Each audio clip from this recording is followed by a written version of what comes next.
Stop looking at your brothers and day ones through a lens of emotion.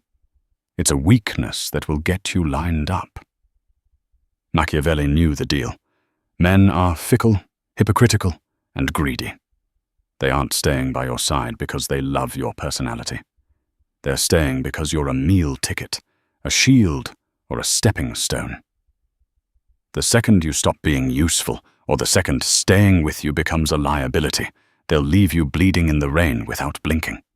Loyalty is just a word people use to keep you predictable while they figure out their next move. In the real world, there are no friends, only interests. If you want a guarantee, buy a watch. If you want a human to stay loyal, you have to make sure they are too scared to leave or too dependent to breathe without you. You don't build a circle on trust, you build it on leverage. If you aren't holding the leash, you're the one wearing the collar. Wake up and realize that every ride or die has a limit, and usually that limit is their own skin. Look at the people you've pulled out of the mud. You think that debt they owe you is a shield, but you're actually walking around with a target on your back. You have to recognize the trap of gratitude before it snaps shut on your neck. You think because you saved someone, they'll never be the one to bury you. Machiavelli knew better. He taught that men forget the death of their fathers sooner than the loss of their inheritance, and they definitely forget the guy who gave them a handout once they have a full stomach. When you help someone, you aren't making a lifelong friend. You're creating a permanent witness to their weakest, most pathetic moment.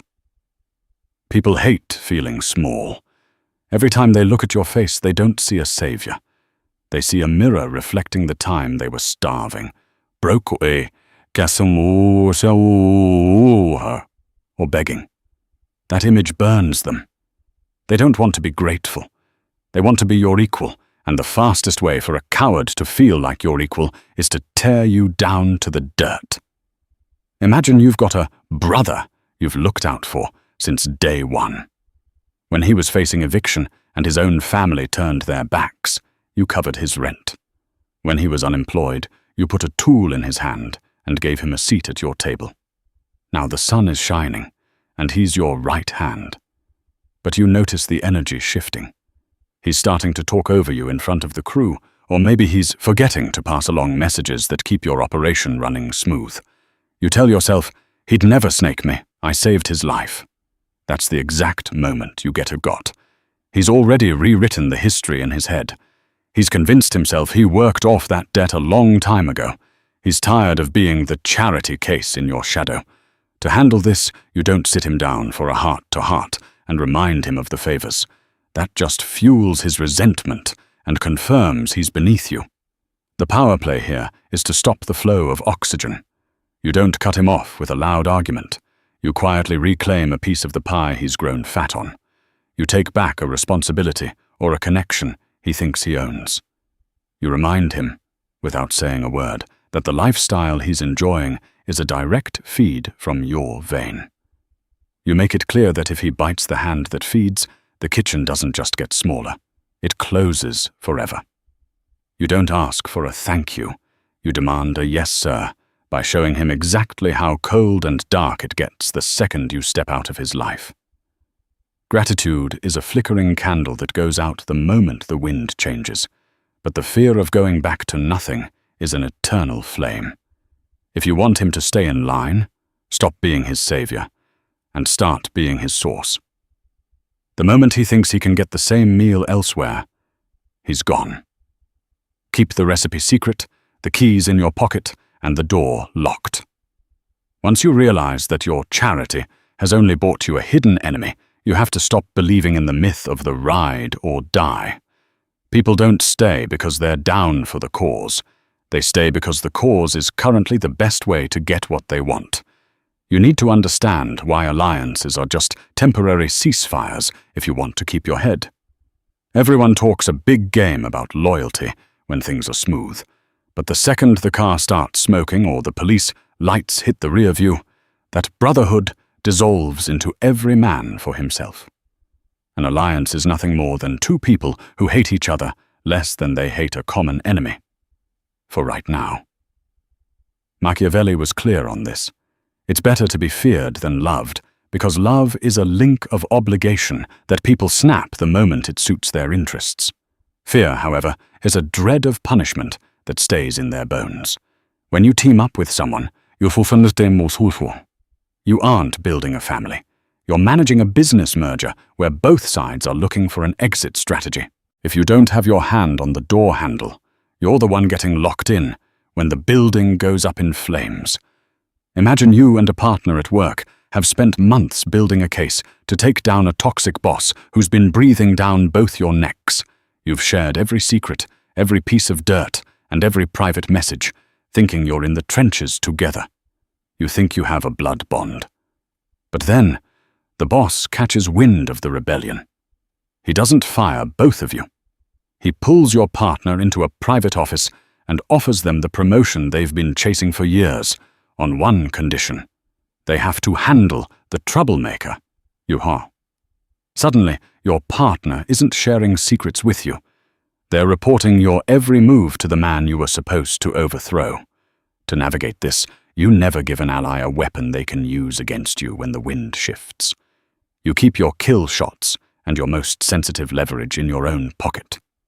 Your strategic bypass is to always have a separate, private line of communication with the powers that be, or a dead man's switch of information that makes it impossible for your partner to flip without destroying themselves too.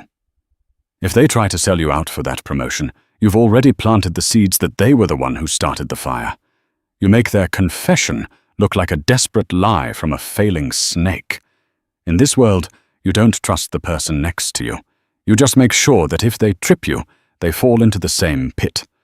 Mutual destruction is the only thing that looks like loyalty in the dark.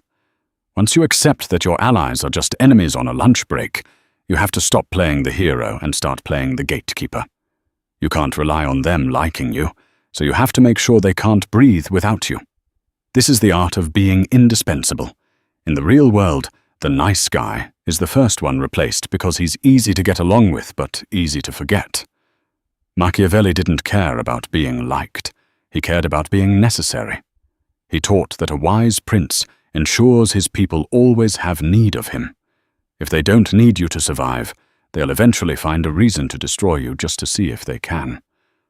Loyalty is a luxury for the weak. Dependency is the currency of the strong. The only reason the king doesn't take the advisor's head is that the advisor is the only one who knows how to keep the kingdom from starving. You have to be that advisor. You have to find the one invisible gear in the machine that makes everything turn and put your hand on it. If anyone can do what you do, you're just a target waiting for a cheaper replacement. But if you're the only one with the code, the connection, or the specific dark knowledge that keeps the money flowing, you aren't just an employee or a partner. You're the owner of their peace of mind. Imagine you're in a business or a crew where everyone is chasing the spotlight, trying to be the face of the operation. You let them. While they're busy taking bows, you're in the back, quietly handling the logistics, the technical headaches, and the dirty details that no one else wants to touch. You make yourself the bridge. You ensure that every major move has to pass through your hands. You feel bitter because no one is inviting you to the front of the stage? Stop it. That's your shield. The checkmate happens when they try to disrespect your time or talk about restructuring the team. Instead of arguing, you just stop. You let a small, critical part of the engine stall. When the clients start screaming and the money stops moving, they'll realize that the face of the company is just a mask, and you're the skeleton holding it up. They'll come crawling back, not because they've realized they love you, but because the alternative is total collapse. You don't ask for your seat at the table. You wait for them to realize the table falls over without you. You make their loyalty a matter of their own survival. If they want to keep their world from burning, they have to keep you happy. Once you've made yourself the engine they can't afford to shut down, you have to stay sharp enough to realize that even the people you feed are looking for a way to steal the kitchen. Dependency keeps them in line, but it doesn't stop them from dreaming of your downfall. That's why you have to accept that trust is a luxury you can't afford. In the streets, trust is just a fairy tale told to suckers to get them to close their eyes.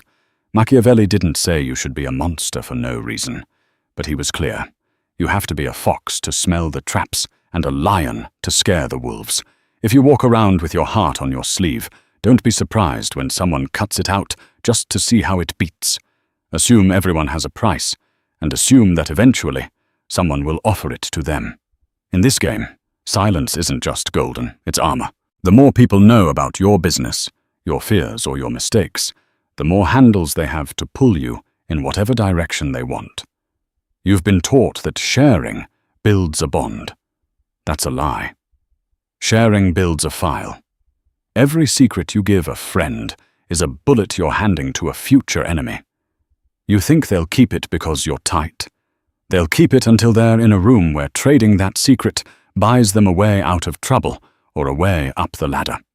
Imagine your best friend knows the gray areas of your hustle, the corners you cut to get the job done, or the taxes you didn't quite pay. You get into a stupid argument over something small, and suddenly you see them whispering with your rivals or lingering near the people who can shut your whole world down. You feel a cold pit in your stomach. You feel betrayed.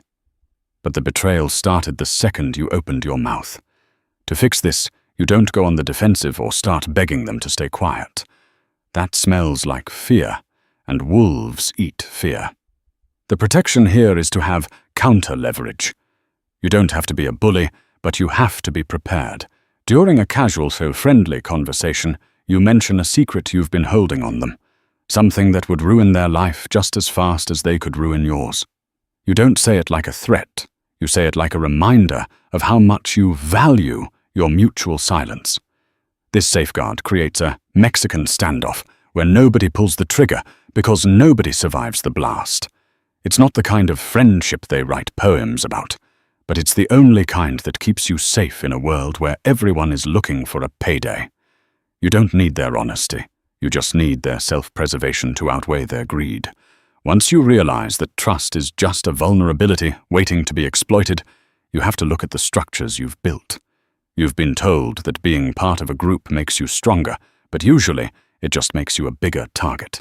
You have to see through the illusion of the team before you find yourself standing alone on a sinking ship. They sell you the family narrative because it's the cheapest way to buy your sweat and your silence. Machiavelli knew that men change their masters the second they think they can do better elsewhere. They aren't loyal to the brand, the flag, or the bond. They are loyal to the win. If the momentum shifts, the family will be the first ones fighting over the last life jacket while you're still trying to plug the leak. The team is just a collection of individuals waiting for a better offer. When the money is flowing and the sun is out, everyone is ride or die. But the second the pressure gets real, the second the feds knock or the company starts bleeding cash, that collective spirit turns into a feeding frenzy. If you believe the hype, you'll be the one left holding the bag while everyone else is clearing out their desks. You aren't a brother in arms, you're a resource, and resources are meant to be used up and thrown away. Imagine you've been the backbone of a crew or a small business for years. You've stayed late, taken pay cuts, and covered for everyone else's screw-ups because you believed in the vision. Then a flashy competitor opens up across the street and offers your top guy a bigger cut and a title. Suddenly, all those years of brotherhood don't mean a thing. He's gone by Monday morning, and he's taking your best clients with him. You feel like you've been stabbed in the back. But the truth is, you just left your back wide open. The correction for this isn't to find better people. It's to build a better kit. You never build a system that relies on someone's heart or their word.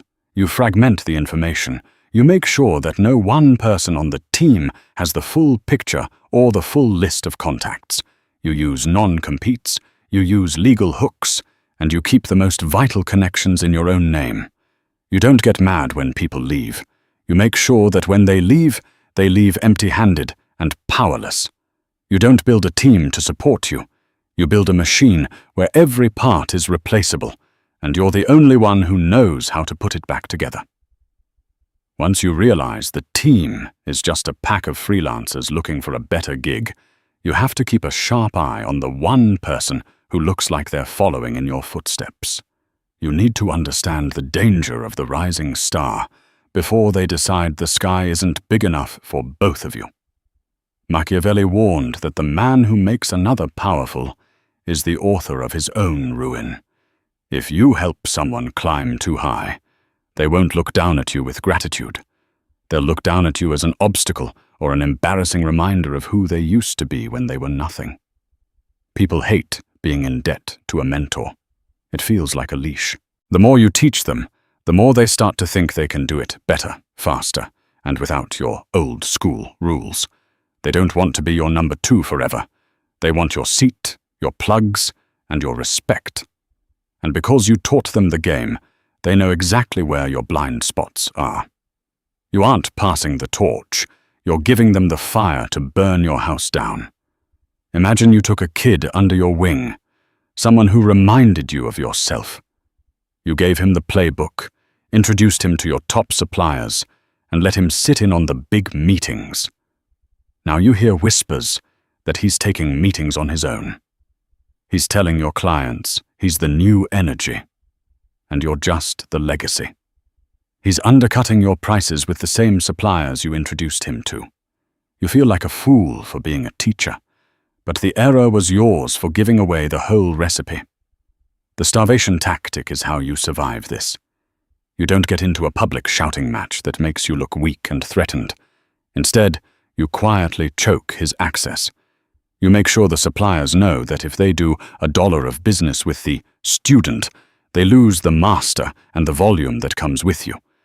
You move the most sensitive parts of the operation to a place he can't see. You don't fight him. You just make him realize that while you taught him how to eat, you never taught him how to hunt on his own.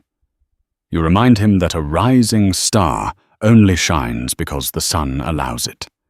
The second you pull back your light, he's just another shadow in the dark. Once you've put that rising star back in his place, you have to look up. It's not just the people below you that you have to watch.